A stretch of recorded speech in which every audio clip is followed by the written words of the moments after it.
Welcome to today's special deep dive episode.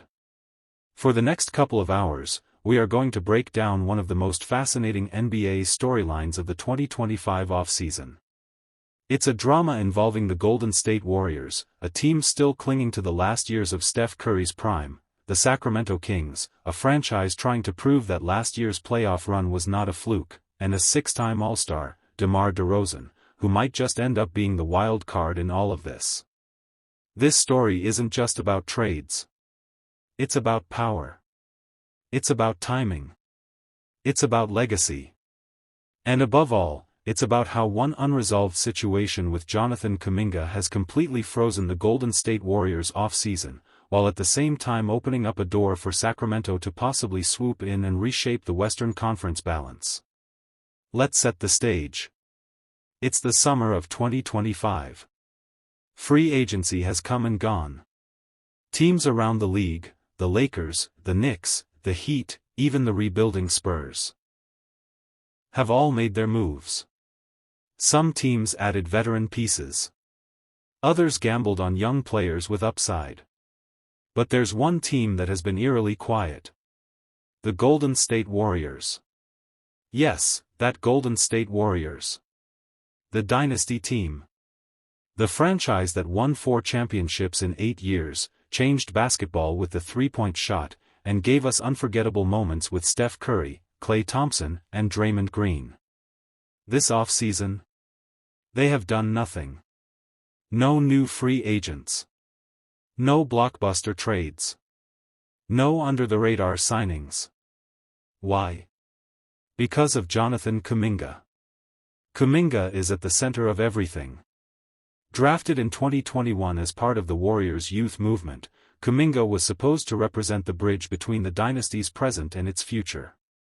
A 6'8" forward with raw athleticism, elite defensive potential, and flashes of offensive brilliance, he looked like someone who could become the next face of Golden State once Steph eventually passed the torch.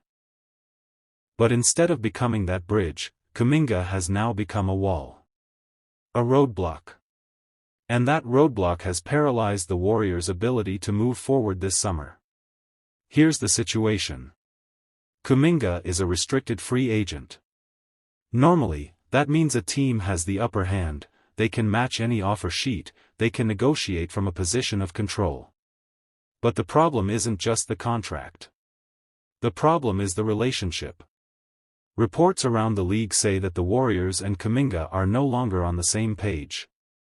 He doesn't necessarily want to come back. The team, for its part, doesn't necessarily want him back either. But Golden State is terrified of losing him for nothing. And so, everything is stuck. The Warriors haven't added anyone new, because they need to resolve Kuminga's situation first. They don't know how much cap space they'll have. They don't know what roster hole they'll need to fill. They don't know what roster hole they'll need to fill. They don't know if they're building around Steph for one more title push, or if they're preparing for the next chapter. The result? A stalemate. A frozen off-season. And growing frustration, not just from the fans, but from the organization itself. And that's where the Sacramento Kings come in. The Kings, fresh off back-to-back playoff appearances, have quietly emerged as one of the most aggressive teams in the Kuminga sweepstakes. Earlier this summer, reports surfaced that Sacramento had made a real offer. Malik Monk, plus a protected first-round pick, in exchange for Kuminga. On the surface, that looks like a fair deal. Monk is a proven scorer. He's been a spark plug off the bench, capable of dropping 20 points on any given night. He spaces the floor. He knows how to play next to stars like De'Aaron Fox and Domantas Sabonis. And then you add in a first-round pick? That's solid value. But the Warriors said no. Golden State shut down the talks. They made it clear that if they're going to trade Kuminga, they want more than Malik Monk and a pick. And that decision, to reject Sacramento's offer, has only deepened the tension. Because now, everyone's asking. If not the Kings, then who? And if not now, then when? To make things even spicier, there's another name floating around in these conversations, DeMar DeRozan. Yes, DeRozan. The six-time All-Star. The mid-range maestro. The veteran scorer who spent most of his career in Toronto and Chicago, and who, at age 36, is now wearing a Sacramento Kings uniform. The Kings have been quietly shopping DeRozan all summer.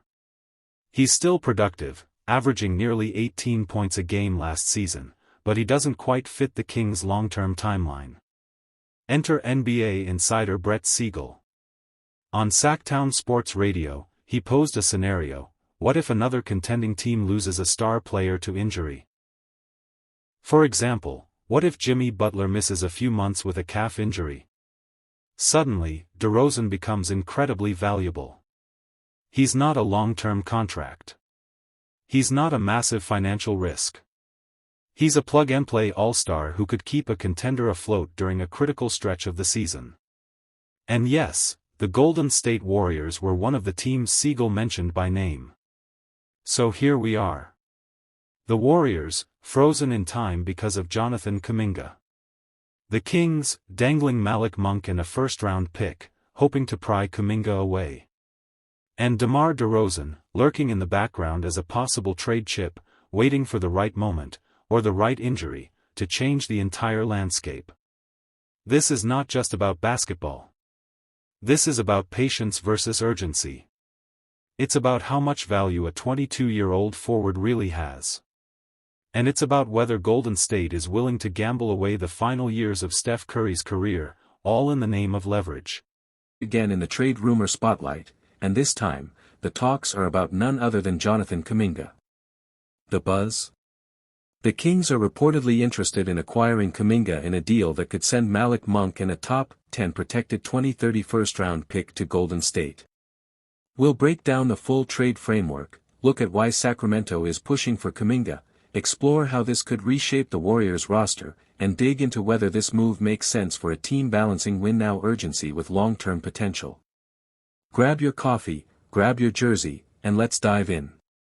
Detailed narration of the reported trade, Kuminga for Monk plus protected 2030 pick. Context: how similar talks surfaced last season but cooled off. Recap of key insider reports without naming one journalist repeatedly. Focus on league sources and front office chatter. When you hear a rumor like this, the first question is, how real is it? Well, multiple credible league insiders have now confirmed that conversations have taken place, and the inclusion of a 2030 pick, that's not something that gets thrown around lightly. Stat overlay: Kuminga 2023-24 averages, 13.2 ppg, 4.8 rpg, 1.5 APG in 24 minutes. Why the Kings want Kuminga. Description of Sacramento's current roster needs: wing defense, size, and transition athleticism.